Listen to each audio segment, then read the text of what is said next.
Mother is a figure that you take for granted. She's always going to be there, whatever you do. Hey mom, I know we're getting old, and the lines in our hands have changed, but you still look at me the same. Hey mom, guess what?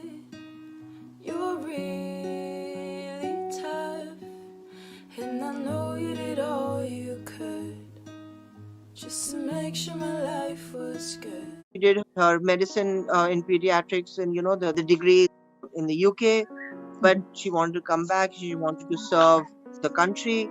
Very dedicated towards her profession. She never wanted to work for money. She never wanted to work for success. And it was always from her own heart. Mummy and Daddy, they had never traveled alone, ever, over the last 45 years. Normally, Mummy and Daddy, they take a break and go for about 10-15 days to Lahore to be with their grandchildren and their daughter. Around the 15th, they were supposed to come back.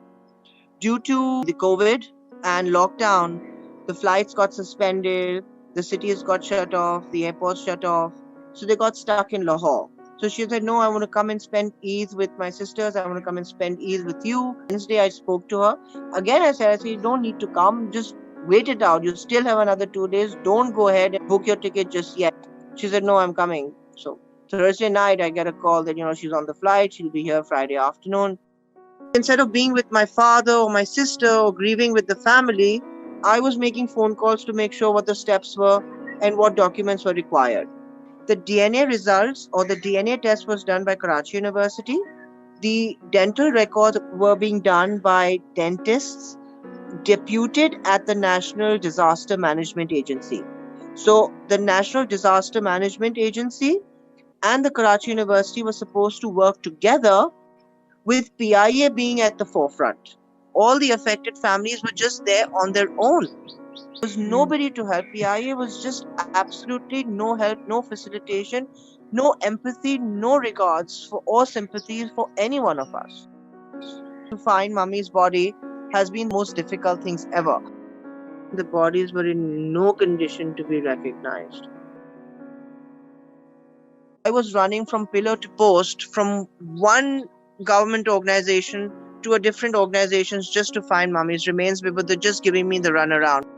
I had to go through 87 bodies to identify Mummy. I do not trust the PIA. I did not trust the CIA. I did not trust any government organization because none of them wanted to take ownership and help and facilitate. She was basically a pediatrician child specialist. She worked mainly with children. One NGO is the Association for Children with Emotional and Learning Problems, ACELP, which works towards children with autism and emotional challenges and those who are physically handicapped. So Mummy started that. Then she was part of another NGO by the name of HELP, which was for clinically challenged babies who were born with some defects, who were born with some disabilities. And then there was another NGO she used to help and work with, who used to work with people who've got psychological and psychiatric challenges. I didn't know this, and neither did my father, but everything came to light after the fact because Mummy did a lot of philanthropic work, a lot of work for charity on the quiet without telling anybody. She was a very devout, religious person. She was a very strong, determined woman. She was a great advocate of girl empowerment, big on education.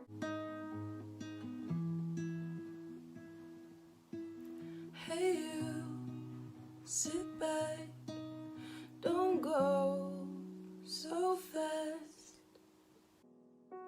When we buried Mummy, there were two representatives of the PIA who came.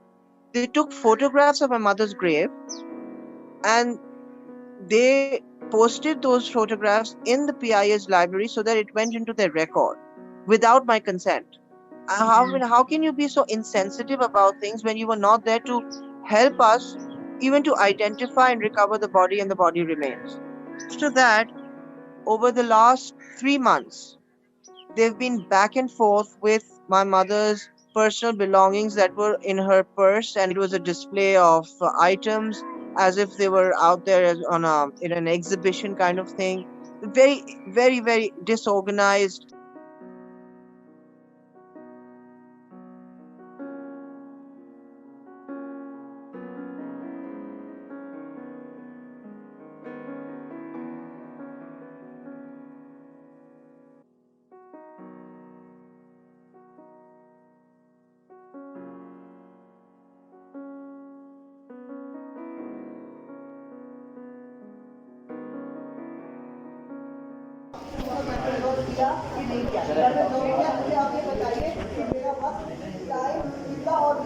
मैं आपको अब मेरी बात सुनिए, तो अभी मैं बता रहा हूँ जो आज आपने कलेक्ट कर लिया है और जो प्रोसेस आइटम है वो आपने कलेक्ट कर लिया है।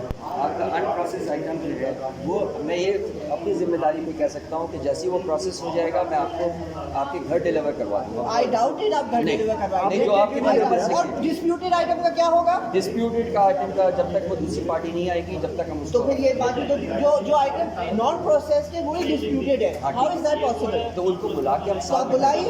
आज तो नहीं आ रही वो लोग, अब उनका अपने मैटर से मैंने उनको कॉल की है, वो नहीं आ रहे। तो फिर मुझे बताइए मैं क्या करूँ? आप सिर्फ वो वाले आइटम ले जाएं और मैं वो भी नहीं ले जा रहा हूँ, मैं सब एक साथ लेके जाऊँगा। आपकी मर्जी है, लेकिन मैंने आपको आज जो बुलाया है इसीलिए बुलाया है जो process item.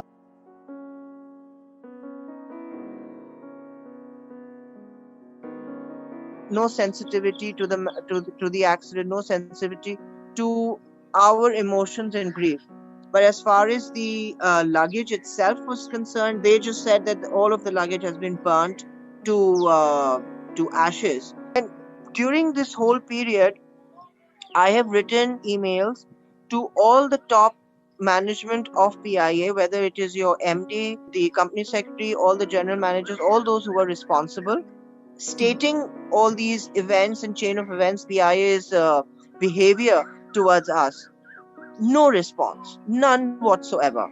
Finally, I got a meeting with the company secretary of PIA, and I sat down with him one-on-one in his office, and I explained to him. I said, look, sir, this is what has been happening since day one. This is what you guys have been doing. What is it that you don't understand? You don't have any SOPs? Do you have any idea how to implement or execute your SOPs? Or you have no idea what to do? Apparently, PIA's got an emergency response team, and the emergency response team is headed by one person. Fortunately, however, you know how PIA works, those guys have never been trained, and all the SOPs have been implemented. Everything is in the book as far as the textbooks are concerned. The SOPs must be written, but they have not been trained. I got phone calls at like bizarre times at 12 o'clock midnight, at 2 o'clock in the morning, at 10 o'clock at night, just asking for verification and asking for details of, the relationship with the deceased. That's all they could do. They have no idea how to manage, how to handle, how to train. I was the one who told them that they should have separate files for each passenger. They should document each and every correspondence with regards to each passenger and their affected families. After me telling them, the very next day or the day after, they had separate files for each passenger. Secretary, I said, look, I am willing to give your team members the training from my own experiences. I'm willing to train them. They said, we'll tell you, we'll come back to you. That's a good thought. That's a good gesture. But nothing. They're not interested. Because they don't want to do something for the country, for the people, for the betterment of society.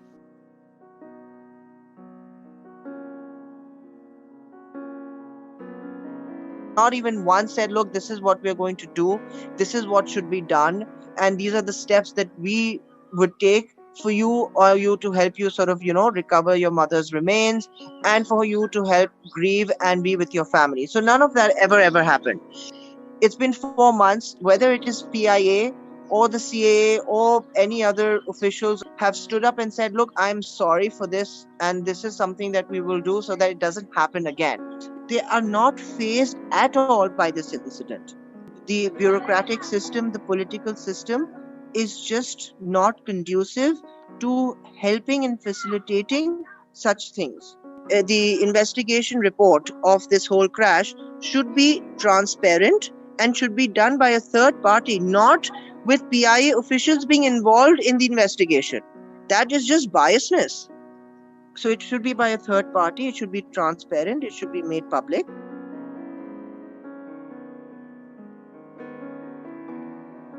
My mother always strived for change. My family would not want my mother's life to go in vain. Even if it is an iota of change in terms of having certain SOPs, the SOPs should be so firmly in place and everybody should know what they need to do so that those people who are affected don't have to go through so much of stress and strains. Obviously, this incident of this magnitude is not something that can be brushed under the carpet.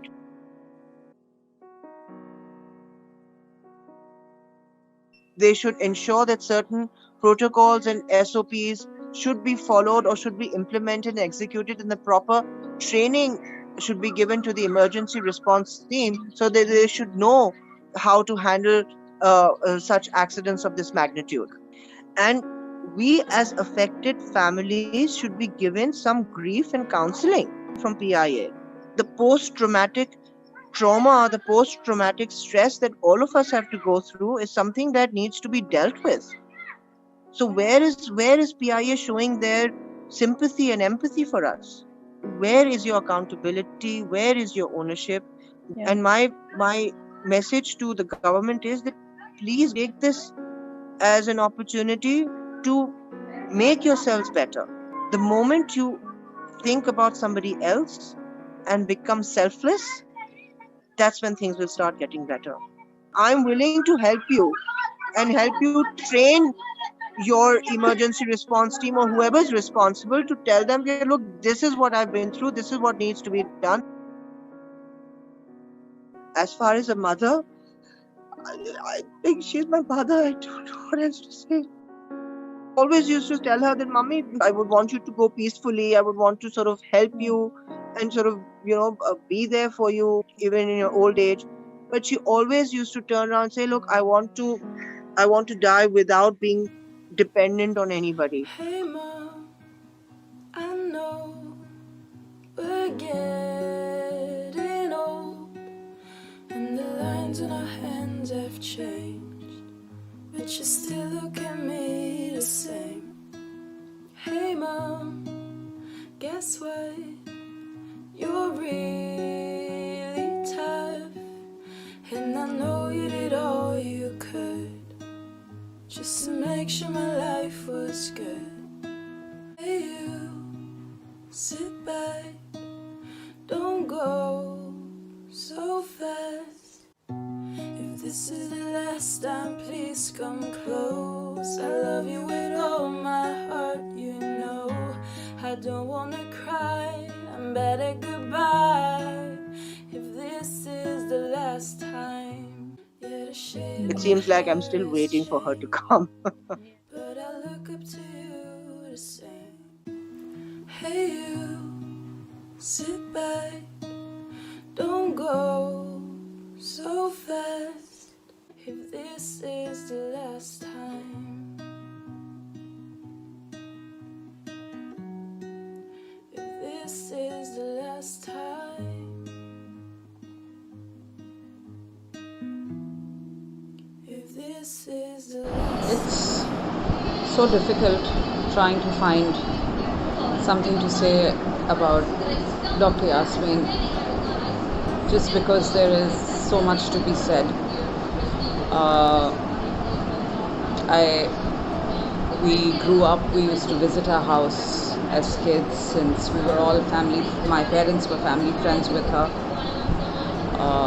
She was there for the birth of my son, and she was my son's feed for the longest of times. Even when we were not in Karachi, she was always available on the phone. She was always full of good advice and just such a warm person and such a lovely person. Wherever you are, Dr. Yasmeen, hope you rest in peace. Hope You are given the highest degrees of Jannat. We miss you and we love you.